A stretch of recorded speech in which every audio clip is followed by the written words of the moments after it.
San Benito man says he is out $2,500. He says he paid an attorney to handle his civil case. But they didn't follow through. The attorney is now charged with theft involving a separate case. Channel 5's Melissa Brandy spoke with the man about this situation. I think I should have really dig more into her experience. It's a decision Martino Ruiz says he now regrets. Upset, angry. Ruiz says he hired McAllen attorney Karina Michelle Cerda to represent him in a civil case last July. So did a Google search, started looking for attorneys that handle the specialized case, which was, for my case, it was DTPA, fraud, and breach of contract. So she looked at the case and says, this is something I could definitely help you with. And so I ended up retaining her. During an in-person consultation with Cerda, Ruiz paid a retainer fee. So it was $2,500. He also signed documentation that lists what services Cerda would provide and that the retainer fee was non-refundable. As the weeks passed, Ruiz says he kept asking for updates, but never received confirmation that a lawsuit had been filed. When Ruiz disputed the $2,500 charged with the bank, he says Cerda responded with the signed contract and invoice.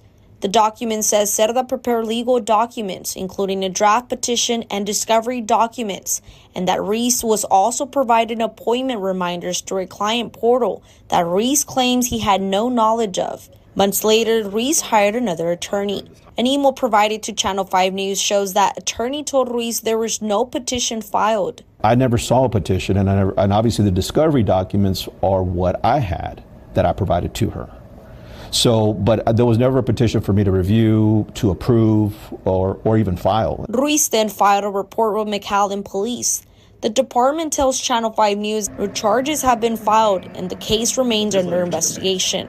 Meanwhile, Hidalgo County court records show Cerda was arrested July 28th in a separate case. She's charged with theft of services. In that case, another client accuses Cerda of accepting $700 for legal representation, but failing to perform the work. We asked Ricardo Salinas, Cerda's attorney, about those allegations. It's not like she took money for something else. My understanding, it was purely for legal services. Do we know if this person's getting the money back? We don't know. I mean, we don't know at this point. You've spoken with other clients who have similar experiences. Are you aware of those allegations? No, not at all. Attorney Raul Guajardo, who is not involved in either case, says communication can be one of the biggest warning signs for clients. If the attorney disappears on you, if it takes a long time for them to call you back, or if you don't hear from them in a few months, or if you don't see any progress in the case, or when you call, you don't get any responses as to where they're at on the file. Things like that, those are red flags.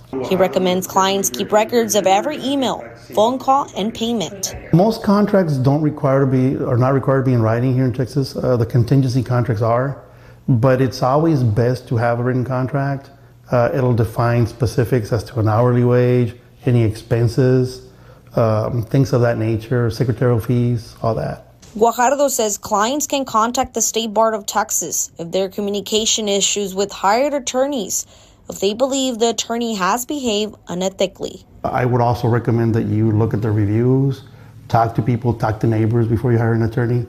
I think word of mouth is a big thing. Meanwhile, Salinas plans to continue fighting on behalf of his client. It's not going to hold water. Ruiz hopes others don't have to go through the same situation he went through. It gives other attorneys a bad name. In McAllen, Melissa Brandy, Channel 5 News.